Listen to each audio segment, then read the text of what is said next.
මේ සිත මිස කය නැති බඹලෝ කියන්නේ මේ කයක් තියෙන එකක් නෙමෙයි. අර ස්වභාවයක් තුළ ඒ ස්වභාවයක බලයක් හැදිලා තියෙන කම්පනයක් ආත්මයක් විදිහට පෙන්නලයි ඔය බුදුන් වහන්සේ ඔය කතාව කියන්නේ. ඔක ඇත්තටම කිව්වොත් ඔක වැරදි නෑ ඔක හරි. ඔක ප්‍රායෝගිකව ඔබට ඔක දකින්න ලැබේ.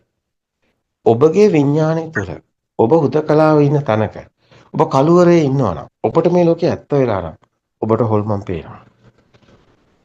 ඒ විතරක් නෙමෙයි ඔබේ වයිබ්ස් වලට සමාන වුණොත් ඔබ ඒවා ටෙලිපති වෙනවා. ඔබට ඒවා පේන්න ගන්න. එහෙම ලෝකයක් ඔබට පේනවා. പ്രേත ලෝකයක් නෑ නෙමෙයි. പ്രേත ලෝකයක් තියෙනවා.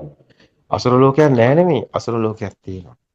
මේ නිරයක් නෑ නෙමෙයි. නිරයක් තියෙනවා. මේවට දක්ෂ නෑ මේ අභිඥා ඥාන නැති අය මේ යුගයේ ඇත්තටම සිවුරු දාගෙන අපේ හාමුදුරුවෝ පවා මේවා ඇත්තටම හිතා ගන්න බැරි කමට මේ වෙන වෙන ඒවා කියනවා. මේවා නෑ කියලා. ඇත්තටම ඔවුන් නිවන් දැකලා නෑ. නිවන් දැකලා නෑ කියන්නේ ඔවුන්ට වයිබ්ස් ගැන තේරෙන්නේ.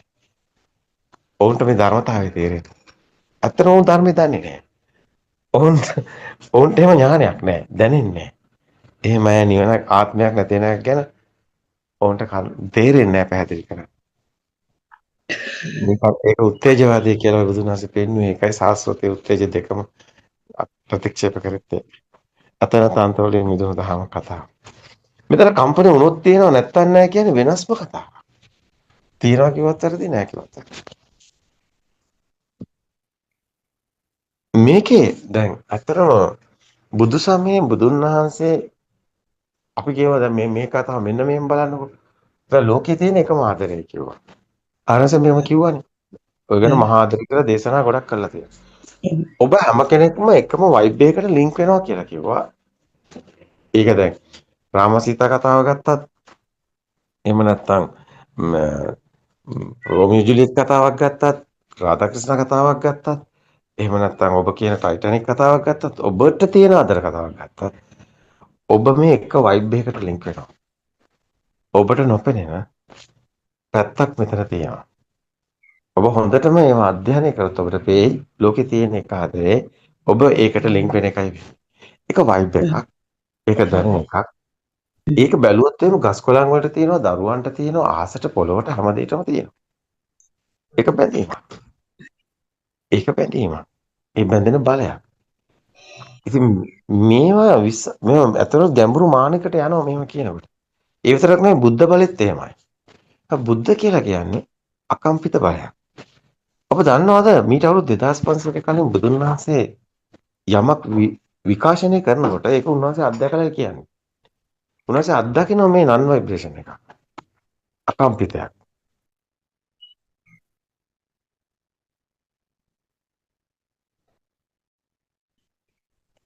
එතකොට මේ බුද්ධ බලය කියන්නේ අකම්පිත මානය.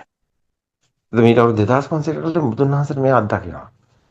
ඒතකොට ඒක සාසව බලයෙන්ම ශුන්‍ය වෙලා නැති වෙලා ගිය තරම්. බුද්ධ බලය කියන එක කොහොමද තියෙන එකක් නෙමෙයි. අකම්පිතයක්. අකම්පිතයක් ඔබට අත්දකින්න අත්දැකීමකින් ඔබට අත්දැකපු දවසට දැනෙයි මේ අකම්පිතය කියලා. මේ බුද්ධ බලය කියලා. ඒක පෙන්නන්නේ ඒක ඔබට දැනෙන සලස්වන්න තමයි ආරණස මෙච්චර මේ දේශනා කරන්නේ. පෙන්නලා දෙන්නේ. ඔබට ඒක දැනුණොත් ඔබේ කතාව ඉවරයි. ඔබේ ආත්ම කතාව ඉවරයි. ඔබ අනාත්මයි. ඒතර ඔබට ඔය අරක හොඳයි මේක හොඳයි අරයා හොඳ නැහැ මෙයා හොඳ නැහැ කතන්දර නැහැ. මොකද ඔබට ලෝකයක් නැහැ. ඒක ඔබට දැනෙන්න කල් යනවා. ඒක ඔබට දැනෙන්න ඕනේ. ඒක ඔබට එන්න ඕනේ සුද්ධ වෙලා. සුවි සුද්ධම් කියන ඔක්කොම සුද්ධ වෙන්න ඕනේ. ආයි මොකුත් තියෙන්න බෑ. ඉත්ත කම්පණය බිඳ වැටෙන්න ඕනේ. එහෙම වුණොත් ඔබේ සසරම ඉවරයි. ඉත්ත කම්පණය කියන එක තමයි මේකේ සැඟවිලා තියෙන්නේ. සැඟවිලා තියෙන්නේ. එතකොට මේ අවුරුදු 2500කට කලින් බුදුන් වහන්සේගේ ඒ විකාශනය ඒ අකම්පිත ඇත්තටම ආරණ්‍යසගේ ටෙලිපති වීමක් තියෙනවා. සමහරවිට ඔබ දකින්න ආරණ්‍යස බණ කියනකොට වෙනස් මානයකට වෙනස් ස්වභාවයකටපත් වෙනවා.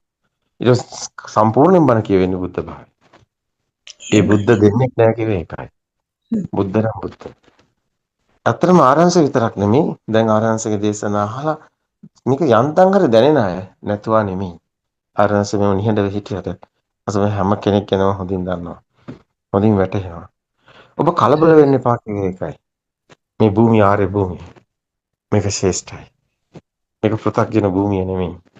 මේක සත්පුජ්‍යල භූමිය නෙමෙයි. මේක ටිකක් වෙනස් මාර්ගයක්. ඇත්තටම බුදුන් ජීවමානයි. ඇත්තටම බුදුන් අදත් ඉන්නවා. බුද්ධ කියන්නේ ඔබට පේන මැටීරියල් එකක් නෙමෙයි. යෝ ධම්මං පස්සති සෝමං පස්සති කියන්නේ. ඔබ ධර්මතාවයේ දකිහොත් ධර්මතාවයට පත් වුණොත් ඒ බුද්ධ ඔබ දකිනවා. ජීවමානයි.